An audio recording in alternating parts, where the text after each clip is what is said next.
Hello mga friends, good morning and welcome to another video. Update muli tayo magkano ang ating palitan, real to peso para sa mga kababayan natin na nag-aabang at nais magpadala ngayong araw na ito. Syempre mga friends, through STC pa rin po ito. Magkakaiba po ang palitan ng bawat bangko, pero konti lang naman ang difference nun. At least magkakaroon kayo ng idea kung magkano ang ating update exchange rate ngayong araw ng Miyerkules, August 28, 2024.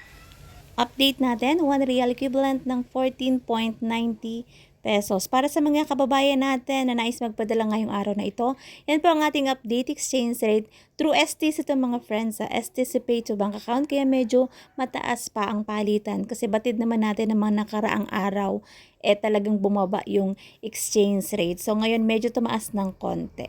So pag nagpapadala ng pera sa Pilipinas, may binabayaran din tayo na transfer fee at meron din po yung VAT. Ang lahi ko pa rin paalala para sa bawat isa sa atin na matuto tayong mag-ipon, magtipid at matutong mag-invest. Batid natin mga friends na mahirap ang buhay sa ibang bansa, pero syempre nagtitiis at nagtsatsaga pa rin tayo. Kaya wag din natin kalimutan na mag-ipon tayo para sa ating sarili, para sa ating kinabukasan. Napakasarap umuwi sa Pilipinas mga friends na meron kang ipon.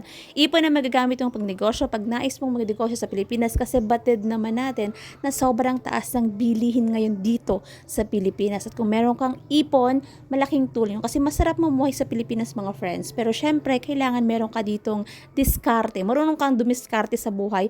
At syempre, meron kang pagkakakitaan. Kaya huwag kalimutan ang pag-iipon. So that's it for today's video mga friends. Thank you for watching and see you on my next update. God bless everyone. Much love.